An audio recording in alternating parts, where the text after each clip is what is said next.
My name is Kim Cox, and I've also been known in my midwifery career as Kim Plock, so I probably should mention that. People still say, oh, Kim Plock. There is another Kim Cox that's a midwife that also lives in Albuquerque, so um, that's been an interesting thing that we both ended up in the same town. We look very different from each other, though, so. Well, currently, right now, I'm not practicing. I'm an assistant professor at the University of New Mexico, and I teach midwifery courses as well as conduct research. So I've moved, after many years as a clinician, to now a teacher and researcher.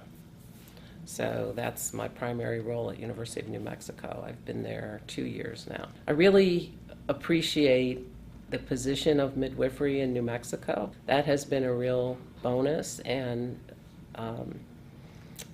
I think an important boost to my career in terms of being in an environment where people really understand midwives, because one thing that's different is that when you go in a grocery store or something, and if you have some kind of jewelry that indicates you're a midwife, or wearing a jacket that says midwife or something, people know what a midwife is. And they're not confused about that. Even though we have licensed midwives and nurse midwives in the state of New Mexico, both entities are licensed under the Department of Health. So we have a distinct identity as midwives, and the public is not confused about that. It's really nice, and midwives deliver over 30% of the births in New Mexico. I believe it's 38% of the vaginal births. So, we're really well known there in a way that I haven't really experienced in other places that I've lived. And part of the reason for that is there's a real tradition of midwifery in New Mexico, going back to the parteros and some of the Native American midwives that practiced in the state. For example, on January 31st of this past year, the legislature declared that day Nurse Midwife Day in New Mexico. And the reason that they did that was that so many people in the legislature were born at the hands of midwives or born at home even. So, after having lived 28 years in the state of Florida, such a contrast of, respect for the profession and just comfort with the fact that midwives could be the primary care for women in the state, and that the lawmakers were comfortable with that. So that's been a real boost to living there. Actually, my first son was born in a small rural hospital in New Mexico, which was one of the driving reasons to go back there. When that became a job option for me, I was really interested in moving back there with the intention of improving rural health and trying to be an advocate and training midwives that would go and practice in rural areas. And so, in many ways, that goal is being accomplished through teaching at the university. Because currently I have students from, one is a Hickory Apache, another is a Navajo that just graduated, and that's out of a class of 7. So we've had quite a number of Hispanic midwives that we've trained, and so it's really nice to kind of bring women into the profession who will go back and serve the communities, of their own culture. So that's really been an exciting part of being there as well, and I've learned a lot from them through that process. There's been such a long tradition in this country of structural violence against Native Americans that I think it's really an important part of healing in terms of some of the problems that those Native communities face like alcoholism, drug abuse,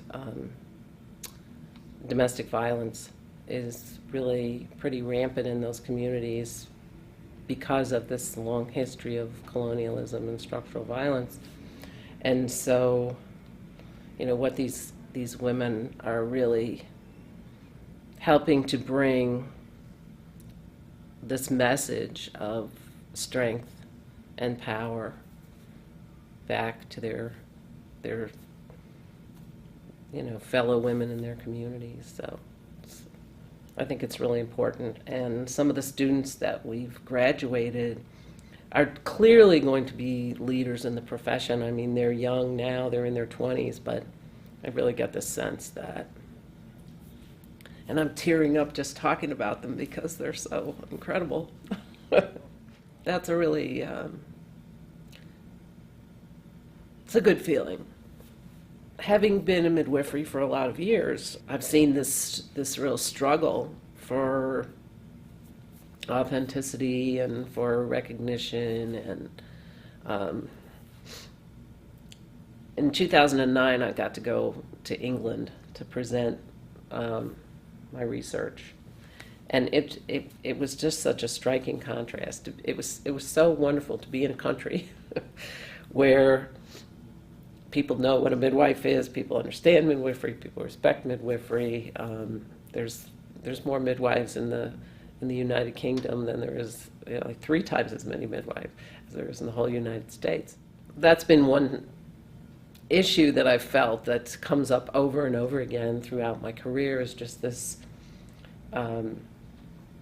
trying to legitimize a profession over the course of almost my whole lifetime now, because I really kind of started on this journey as a very young woman in my early 20s. So we're talking like 40 years of seeing change, and in some ways there's really positive and fulfilling change, and in other ways it's kind of like the same old story, particularly in the United States, and that's a big frustration, I think. I like teaching. It's been a real growth experience, though, because it's in many ways it's easier to just do it yourself, I think. And people that are attracted to midwifery tend to be hands-on, people that like to nurture. And so it's different working with students, although I've worked with students as a preceptor for many years too before I did formal teaching. It's a challenge, and in some ways it's very similar to helping a birthing woman too, in just being able to step back and not interfere and to let the process unfold, and for the student to allow the student to find their own way. With that, well, you're trying to keep things safe, which, sometimes you do have to step in, and over the years I've had to, just step in and kind of take over at births on occasion with students. Even so, when you're right there with them, doing it together, it's a powerful learning experience for them. Now I participate more in the sort of academic realm in terms of teaching the classroom, simulation, grading papers, being a peer reviewer for journal articles. So my role has really changed probably in the last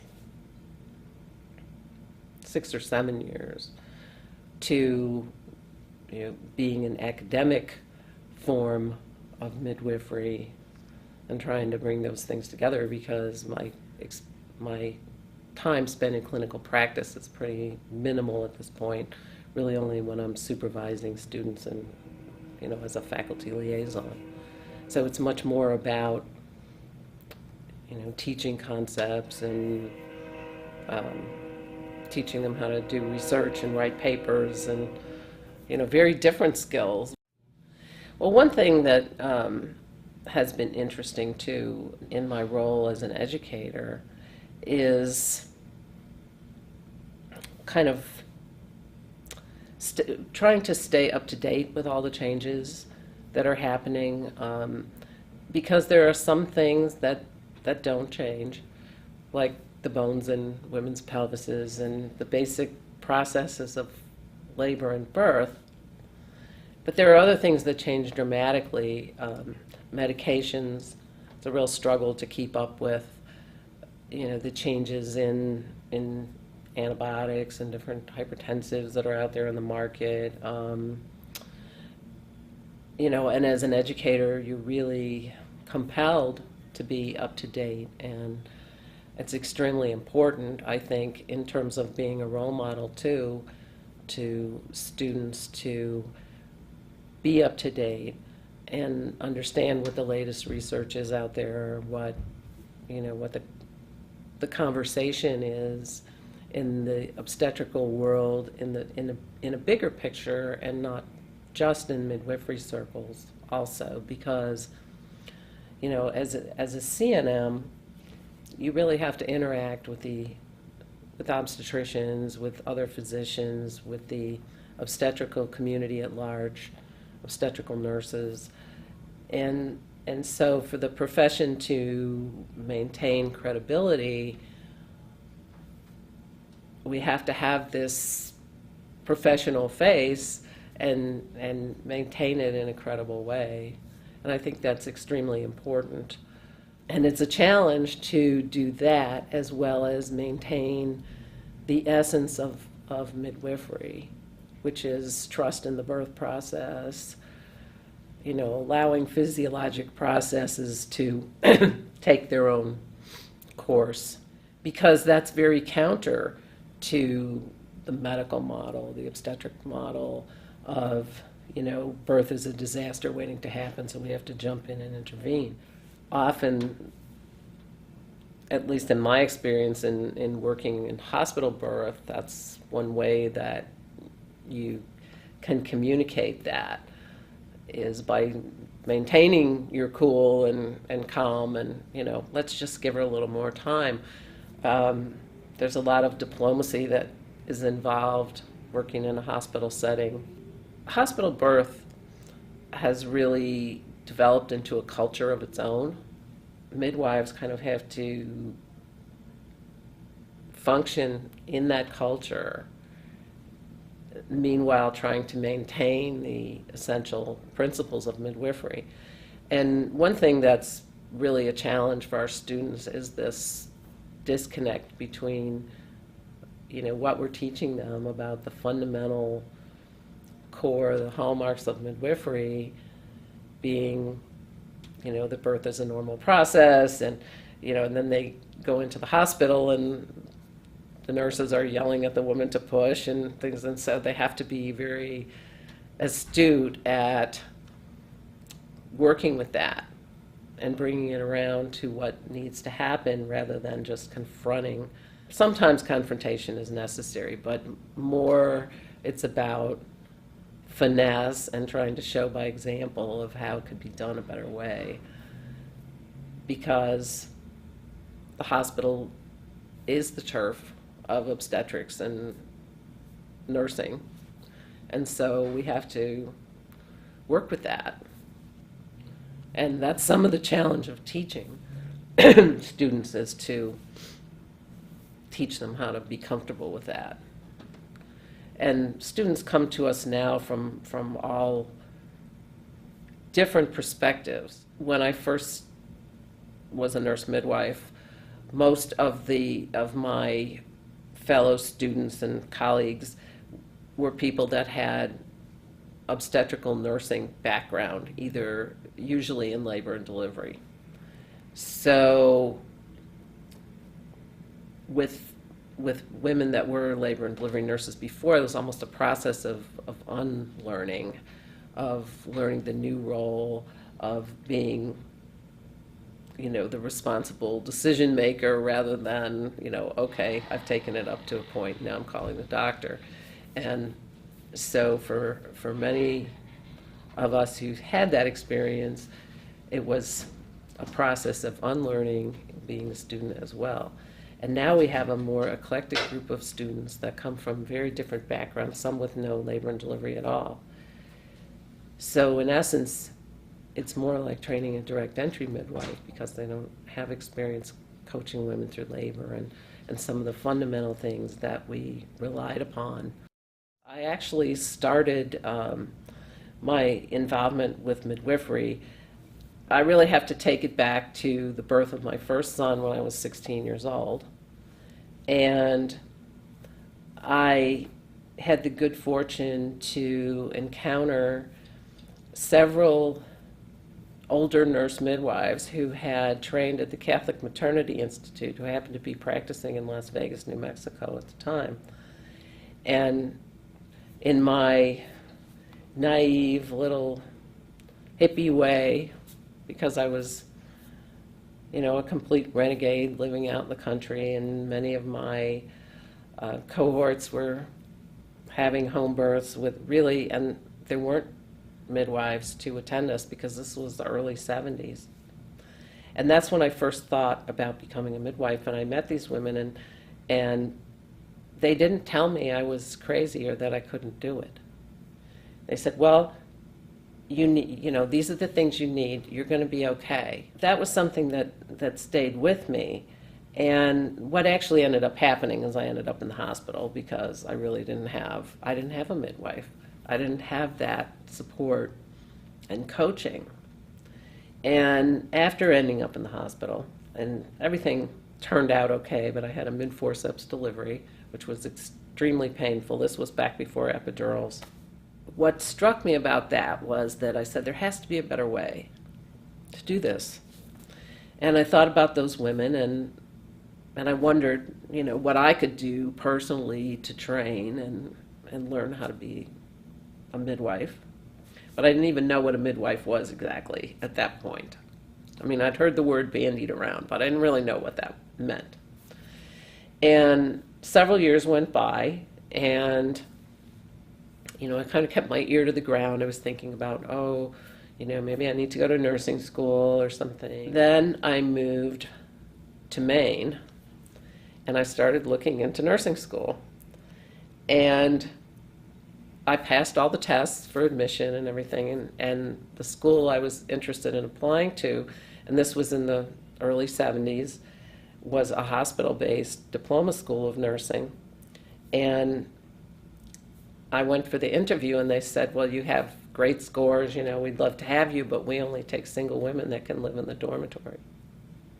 And so, you can't really go to our school. So after that, I became very disillusioned because a good friend of mine had told me that she had looked into midwifery in England and had found out that, nursing was a route to midwifery. So we, had talked about these concepts and things amongst ourselves, and we're trying to figure out, how we could do this. So she started going to nursing school. She found another program. So I thought, oh, well, this is something that I probably need to do. And then my husband and I were on our way to the student union at the University of Maine and happened to see a poster on the wall that said Stephen and the Farm Band are going to speak at University of Maine. And then there was something about Ina May and the farm midwives on the bottom of this poster. And my husband and I looked at each other and were like, we need to go to this. So we went, and Ina May was up there on stage talking about midwifery and about natural birthing on the farm and all of that. And I said to my husband, that's where I want to go. And he was like, well, I really want to be a farmer. So within 4 or 5 months, we figured out how to move to the farm. And that was in 1975. I went up and met Ina May and said, I want to be a midwife. And she said, well, you could start by cleaning the clinic. So I cleaned the clinic. And probably a year later, I started working in the lab as a laboratory technician. And then probably 2 or 3 years later, I got a phone call in the middle of the night. Would you like to come to a birth? And so, of course, I was totally thrilled and went to this birth. And it happened to be a woman from the Netherlands who had come to the farm because she wasn't going to have her baby in the hospital. She was living in the United States, but couldn't find a midwife. And now the context here is mid to late 70s. So anyway, I went to this birth, and really I didn't do much more than observe, and they kind of showed me their setup and things. I still can picture that birth today of how quiet it was. It was at night, and there were kerosene lamps burning, and the woman was just very calm and controlled and pushed her baby out. And I was really just incredibly moved by how different that was from my own experience that I'd had in the hospital with this forceps delivery and, a lot of fear, and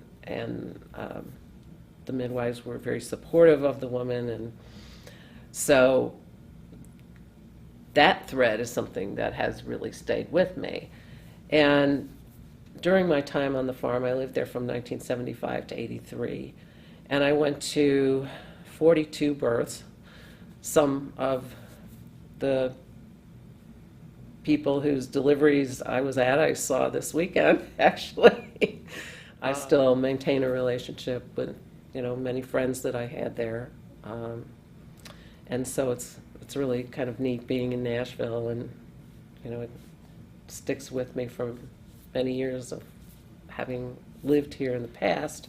In 1983, I left, and my first action, I moved to Florida with my family, and by then I had 3 children. I gave birth to one son on the farm, and that was a really great experience, although it was a teaching experience too, because I had a hemorrhage after the birth, which the midwives handled very judiciously and well. I think that gave me some perspective on what could be dealt with at home. I knew actually what it was like to be the woman in the shoes that was having a hemorrhage. That also, I think, opened my eyes to the fact that I really wanted to get more training. And at some point I realized I had a pretty big intellect, and I needed to satisfy that. So in 1983, my husband and I moved to Gainesville, Florida, where I proceeded to start the process of becoming a nurse midwife, which basically took me 8 years between becoming an associate degree nurse, then earning my bachelor's degree while I was working in labor and delivery as a nurse, and I also had 3 children. So by the time I got to nurse midwifery, there was a program at the University of Florida that I also later got to teach in that program. But when I was going to school there, it was very different than my experience on the farm. But one thing that I will say is that when I interviewed as a student, Alice Poe, who was the director then, was really interested in the fact that I had had this experience on the farm, and was really, wanting me to be in the program, and felt like I was an asset, and was very helpful to me in terms of getting scholarship money. And I really felt supported, even though it was like this very different world in a way. I felt supported from my background. That wasn't always the case as things evolved in my career, but in particular, I did feel that they claimed me, which I appreciated. So after I became a nurse midwife, I went to work in Fort Myers with a very disadvantaged group of women. A lot of them were Mexican migrants.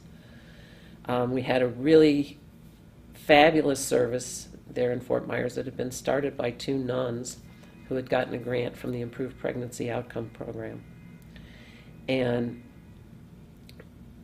the reason they got the grant to begin with was that Lee and Collier County, which is a small area of southwest Florida, was in the top 10 of all counties in the U.S. in terms of maternal and infant mortality. That was a very wonderful practice. We served like an 80-mile radius around Fort Myers.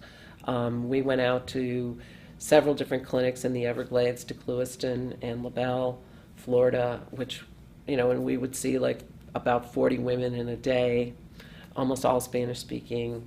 Many were Mayans from Guatemala and from usually southern Mexico. They were just wonderful clients for midwives because they loved us. They didn't really want epidurals and all the fancy stuff. They just wanted someone who would really understand them and help them through the birth process. So that was a really great practice to be a part of, and I worked there for 6 years. But unfortunately, that was a real wake-up call for me in terms of politics, because even though we were improving maternal and infant health dramatically, and we were acknowledged by that for the Health Department of Florida, our practice was downsized several times. And I ended up moving back up north in Florida, where I had previously lived, because they had downsized the practice. The local powers that be that managed the practice didn't seem to put value in the work that we were doing, or the women who we were serving. And it was really distressing, because we had the most wonderful eclectic group of nurse midwives, people who had worked in the San Blas Islands with, doing missionary work, and people who worked in Africa, and almost everybody was fluent in Spanish, and it was just such a dynamic group of women, and yet with all that power and all that good work, we were just dismantled by this whole for-profit type mentality of, well, it's not cost effective to serve these migrant women, so, we don't need you anymore. And so that was, if you want to talk about probably one of the most disappointing encounters in my career, that was probably it, of just feeling like we were doing such good work and positive work and desired by the women that we served, and yet we really didn't have the power to maintain it. Midwifery wasn't valued in that way. And as more perinatologists and things came into the community, they wanted, these women are high risk, and we need to take care of them and not you. And so there was all sorts of financial politics too involved in kind of the dismantling of this service. And I know that's not unique in midwifery. There have been many services who have just done a fantastic job of improving maternal and infant health, and no longer exist because somebody didn't think it was important enough. And so that probably has been the biggest discouragement of my career. From there, I ended up moving back up to the northern part of Florida for family reasons in particular, and there my career started taking a more different direction. I got pretty involved in public health. I started working in the health department in Jacksonville, Florida, where there's a very high rate of infant mortality, and particularly in black infants in North Florida. In terms of resources, I would say that at that point I learned more to listen to the community and talk to women about what they wanted. And one thing that community really wanted was a birth center sort of similar to what has been done in Washington, D.C., in that African American community. I ended up moving to New Mexico instead of fulfilling that dream, but it really bothered me that those of us who lived there couldn't make the change. And the only way we could really, the person who organized the community the most was Spike Lee's wife came down there and did a big fundraising activity, and I thought, my gosh, here we have we have one of the worst infant mortality rates in the country, but yet midwifery was kind of losing ground in that area at the time. It was just, there were quite a number of nurse midwives in the community, having trouble finding work, private practices. They had been in private practices that let them go because they needed the money really for the obstetricians. So, the politics have been a huge barrier. And in terms of resources, it's been hard. I mean, I think that's one thing that drove me towards academia, too, because one thing that became very distressing was a series of job changes, not because I wanted to change jobs, but because practice closed, private practice, there were many changes with the obstetrician, and he ended up taking on an obstetrician partner instead of a midwife partner. So, it was always these, you come across these politics. It wasn't about your ability to care for women or your knowledge of practice or your licensure, your education. I eventually ended up getting a PhD,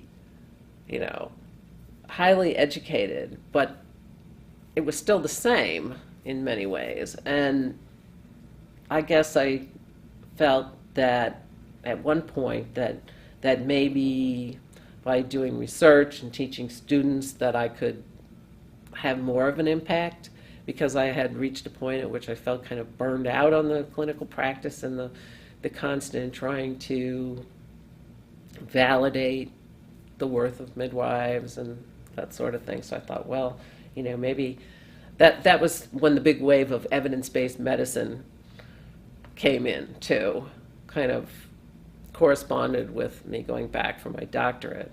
So I felt that, if I could help produce evidence in favor of midwifery practice or some of the things that I had observed over the years, more about process and how process affected outcomes.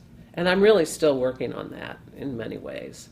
I was recently called to represent A.C.N.M at a meeting with ACOG, which is American College of Obstetricians and Gynecologists, and the Childbirth Connection. And the meeting was called to try to brainstorm ways. It was kind of a think tank sort of situation. The purpose was to try to figure out how to increase access to VBAC, because that is one particular issue where, all the scientific evidence is in favor of VBAC, in good candidates who live in or who are birthing in safe environments.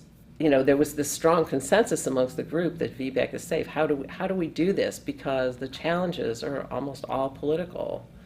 Hospital bylaws, insurance company restrictions that influence the ability and or the willingness of providers to offer this option for women. And so now women have responded in this way, in that home VBACs are really on the increase. And we really don't know, evidence-wise, whether that's safe or not. I mean, intuitively, it makes more sense that someone with a scarred uterus would be safer in a hospital setting. But yet, the way the medical legal situation has evolved and the political situation around it has created these barriers for women to do what's the safest, best thing for their continued reproductive health. So I felt like that the people at the representatives who had been called to this meeting, I felt like we all really agreed that this is a safe practice, we want to promote it. How do we do that?